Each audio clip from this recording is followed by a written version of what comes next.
This is a $2 million design disaster no more. When I purchased this house 3 months ago, the kitchen was crammed with an oversized island. There was no primary bedroom and the pool was filled in, but the pool deck was still there. Let me take you on a tour to show you how we completely fixed everything and reverse this huge design disaster. I'm Melissa Covington, a real estate developer and coach in the San Francisco Bay Area. I've been flipping houses for 8 years and I've done almost 100 home renovations. If you're looking to get into house flipping or do a home renovation, make sure you subscribe to the channel because we share house flipping content and home renovation ideas every single week. Compared to the interior, the front yard really wasn't that bad. The lawn needed some help, and we also took out some big bushes closer to the house and replaced them with flowering plants that really added to the curb appeal. On the home exterior, we replaced the shutters with new trim and also gave it a fresh coat of paint. The old peach color really didn't do the house any good, and this new black and white color combo make it pop so much. The new front doors are my favorite. These are the very typical farmhouse front doors, and they bring a lot of light inside. They also look very sleek from the outside. Welcome to this beautiful dream home. In this entryway, there was a step up with hideous tiles. So you had to step down to go to the living room or the dining room. We took it out because it was a huge design mistake. And now we have the same floor level all over so that we can have continuous hardwood floors inside. We also added this beautiful chandelier to add some interest. And follow me to the living room.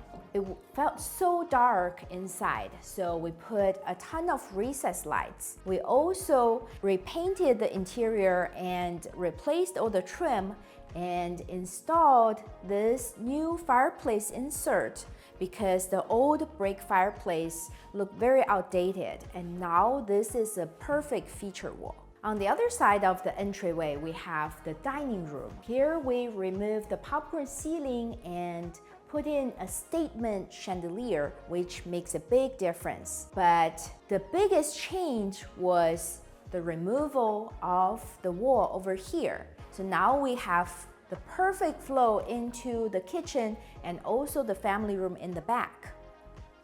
This kitchen was difficult because it was so dark, with dark wood cabinets and blue countertops that are tiled. They even had a blue sink, which was so ugly. And we decided to revamp it all, but we were thinking along the lines of still keeping the island that was in the center over here. And we just couldn't figure out a functional floor plan until my wonderful agent had a light bulb moment. What if we just remove that island from the center? And that really allowed us to make this floor plan more functional, and now you can move freely from one side to the other. And for the design aspect of the kitchen, we put in these slim shaker cabinets that are very modern, and we have the two-toned design still that gives it contrast. And we have black hardware on the upper white cabinets and the gold hardware on the lower darker cabinets. So it's a perfect combo, and it also allows the hardware to pop. Over here we have this new peninsula that gives you some eating space, and it's also right adjacent to the dining room. So the kitchen now is a full package. The family room in the back is just so gorgeous with its vaulted ceilings, and we replaced the chandelier with this wagon wheel chandelier that is just perfect for the space. And on this wall, we decided to take out the fireplace because we already have a fireplace in the living room, so this was unnecessary, and it allows us to have more usable space in here. And one really cool feature is we put in this glass door to go to the side yard. But I just noticed that there's actually blinds integrated into the door and you can even adjust the angle of the shades. How cool is that? I want it in every door now. There was a protruding wall in the kitchen over here. We eliminated that by reconfiguring the layout of the adjacent guest bathroom. So the guest bathroom really didn't make a lot of sense. There was a big vanity but a tiny little shower. And after bringing this wall, we moved all the fixtures to this side. So the bathroom size is smaller than before, more compact, but everything is in the right place and it's more usable. In this first bedroom, we removed the popcorn ceiling, replaced the ceiling light, and there was a weird hidden mirrored closet door in here. We replaced and put in this regular closet door. Now it looks like a complete normal room and it's actually super cute as well. This guest bathroom was gigantic. It had a front door at the end, scallop-shaped sinks, and also a hideous chandelier over the tub. Now everything's gone because we decided to shrink this bathroom to the smallest size possible so that we could give the rest of the room all to the new primary bathroom, which is a showstopper. The second bedroom had a pretty similar scope of work as the first. We also replaced all the baseboards and put in new flooring and installed this very sleek slider closet door. But I had no idea how big this bedroom was before the staging was in. And now it looks so spacious. We could even fit a desk in here.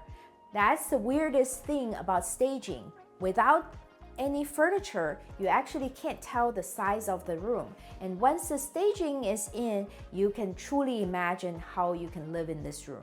The primary bedroom is now my favorite. When I first came in here, I thought it was a little small. Again, there was no furniture, but now the staging really helped me visualize it. I love that there are two closets in here. So his and hers, his and his, or hers and hers. And these doors are so big, it's so easy to access all the hanging space in here. The major change we did in this bedroom is this large slider going out to the backyard. The slider was so skinny before and there were grates in here, so you couldn't get a nice view to the backyard. But now the view is so gorgeous. The primary bathroom was non-existent before. This was all carved out from the old guest bathroom. So this is a ton of space. We were still able to put in this large double vanity and a very sizable shower. So it's a completely different space now, and it makes me so happy because I was able to maximize this whole space. The house has only a one-car detached garage, so it doesn't have a ton of parking. We decided to add this motorized garage door so that you can have secure parking along the driveway inside the gate. And this gate is so cool. I love the horizontal wood paneling and the metal frame around it. And this whole thing just really gives you a luxurious feel. And then you have all this parking along the driveway before the garage. And we also replaced the garage door. So now parking is not an issue anymore. Stepping out of the family room, we get to the backyard. This was such a head scratcher before because they removed a pool that was over here but left the pool deck and even the pool coping, and it was all hideous concrete. So we had to gut it all and put in this new concrete patio. It gives the outdoor space such a nice seating area. We even added an outdoor kitchen with a grill and a smoker, so you can imagine having a barbecue here with friends. This backyard lawn is so expansive and it really allows pets and kids to play. And also we extended the concrete all the way to this other side of the yard because this is where the new primary bedroom is. The slider in the bedroom allows you to step right outside into the backyard oasis, and it feels like an extension of the bedroom.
Proud of how we completely reversed this huge design disaster. Now let me share the numbers.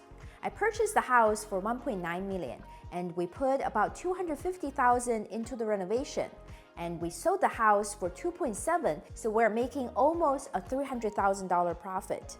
If you enjoyed this video, give me a thumbs up and make sure you subscribe to see more transformations like this. Thank you so much for watching. See you next time.